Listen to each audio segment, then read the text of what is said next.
सन्यासियों के अखाड़े 7 अखाड़े हैं, इनकी परंपरा है ये, इन्हीं में बनते हैं नागा। नागा जो एक दिगंबर रूप है निर्वस्त्र रहने के लिए, पहले दीक्षा के बाद फिर उनको नागा बनाया जाता है।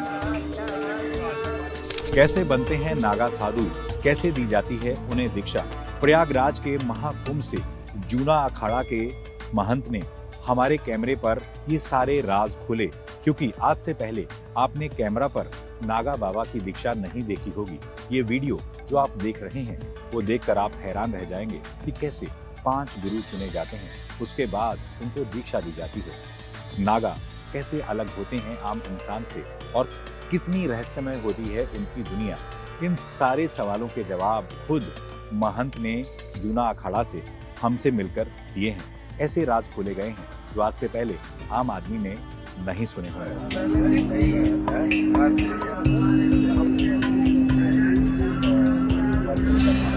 प्रयागराज में महाकुंभ चल रहा है, पूरी दुनिया देखकर हैरान हो रही है किस तरीके से जो करोड़ों लोग आ रहे हैं, हर रोज आस्था की डुबकी लगा रहे हैं। इस वक्त हमारे साथ जूनागढ़ अखाड़े के ही एक महाराज जी मौजूद हैं। आइए उनसे बात करते हैं। अगर कोई आम साधक, अगर कोई आम आदमी, आम इंसान जूना अखाड़े से जुड़ना चाहे, दीक्षा लेना चाहे, तो क्या प्रोसेस होता है जी? इसके लिए सबसे पहले तो हमें अपना घर छोड़ने के बाद में गुरु लोगों की सेवा करनी पड़ती है, और जब उस योग्य हम हो जाते हैं, गुरु लोग समझते हैं, तो उसके बाद हमारा जो है शुरू में पंच संस्कार करते हैं। 5 गुरु बनाए जाते हैं, और पंच संस्कार करने के बाद में जो हमारी एक संस्कार प्रक्रिया जो अखाड़ों के द्वारा होती है, फिर उसके बाद वो होती है, और उसके बाद फिर ये दिगंबर नागा वगैरह जो होते हैं वे फिर बनाए जाते हैं। दीक्षा के बाद कोई नागा जो साधु बनते हैं, कौन होते हैं, वो कैसे बनते हैं? उसके लिए पहले जो है ना, उनके जो हमारे यहाँ संस्कार अभी 18 तारीख में होंगे, उसके लिए विजयावन होता है। हमारे जो आचार्य अवधेशानंद गिरी जी महाराज जो ना पीठाधीश्वर हैं, वो उनके लिए सभी सन्यास की दीक्षा देते हैं, और पहले दीक्षा के बाद फिर उनको नागा बनाया जाता है। वो हमारी धर्म ध्वजा के नीचे ही, तनी के ऊपर ही उनको सबको नागा बनाया जाता है। उसके अंदर जो है ना, जो नागा जो बनाए जाते हैं उसका जो अलग प्रक्रिया है, और कुछ ऐसे भी साधु होते हैं जो नागा नहीं बनते, क्योंकि उनका जो नागा प्रक्रिया है उसमें वे नहीं फिट होते, और जो सक्षम है मतलब उस अंग से उनको नागा बनाया जाता है।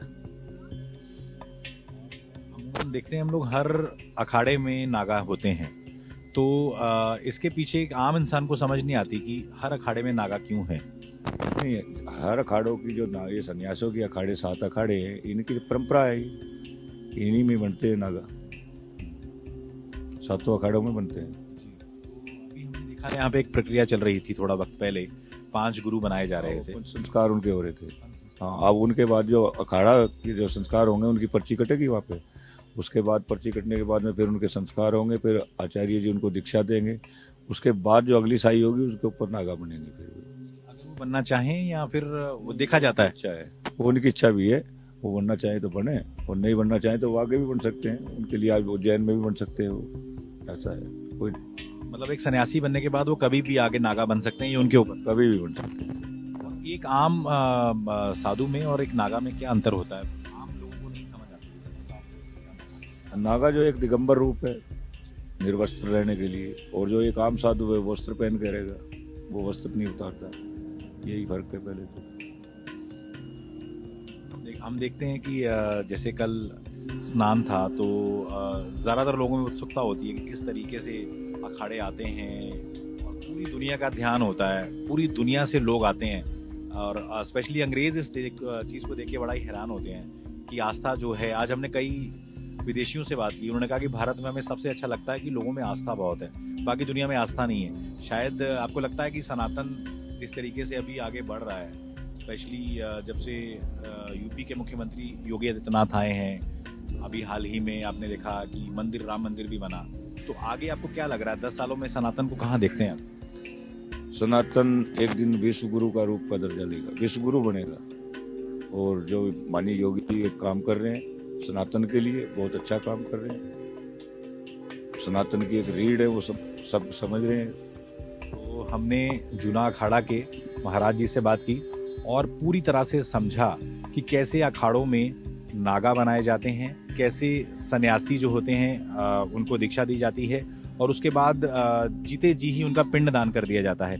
थोड़ा आम लोगों में ये धारणा है, जैसे आज हमने देखा कि एक महाराज जी गुजरे और उसके बाद उनका दाह संस्कार नहीं किया जाता, उनको जी समाधि दी गई।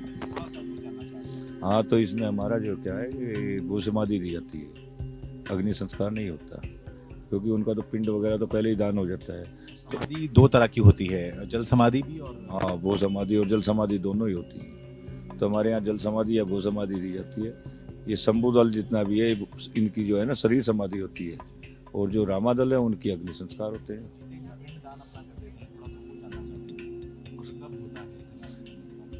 ये संन्यास की जब भी प्रक्रिया होगी ना, जब हमारे संस्कार होंगे, अभी जब भी अखाड़ा इसकी एक निर्धारित डेट तारीख करेगा, उसके बाद जो है उसमें जो होंगे आपके सामने ही होगा, वो प्रक्रिया चलती है जो, वो तो हम आप ब्राह्मण होते हैं और हमारे आचार्य जो होते हैं सभी के साथ वो बैठ कर नागा संस्कार वगैरह जो उनके होती हैं संस्कार, वो संस्कार होंगे गंगा किनारे। उनके जो इंतजाम हैं, खुद सीएम योगी कह रहे हैं कि इस बार 40 करोड़ से ज्यादा लोग आएंगे और वर्ल्ड रिकॉर्ड बनेगा। आपको क्या लग रहा है, कैसे इंतजाम किए हैं सीएम योगी आदित्यनाथ ने इस बार? बहुत दिव्य और भव्य कुंभ योगी आदित्यनाथ जी के सानिध्य में हो रहा है और बहुत अच्छा कार्य कर रहे हैं। आप कहाँ देखते हैं 10 साल बाद योगी आदित्यनाथ को? हम प्रधानमंत्री के रूप में देखते हैं, इस देश को और आगे ले जाने वाले एक अच्छे योगी। कि अच्छे मुख्यमंत्री तो वो बन गए हैं, प्रधानमंत्री बन पाएंगे? अच्छे प्रधानमंत्री बनेंगे वो, बहुत अच्छे प्रधानमंत्री। अखाड़ों का भी रहेगा, पूरे देश का आशीर्वाद रहेगा उन्हें। बहुत बड़ी बात बोली जूना अखाड़ा के महाराज जी ने। तो ऐसे ही टाइम्स नाउ ऑफ भारत पर हम आपको तमाम अखाड़े दिखा रहे हैं, महाकुंभ के हर रंग दिखा रहे हैं और दिखा रहे हैं कैसे सनातन अपने सबसे बड़े महाकुंभ का जश्न मना रहा है। Munish Devgan, Times Now of Bharat digital के लिए, प्रयागराज से।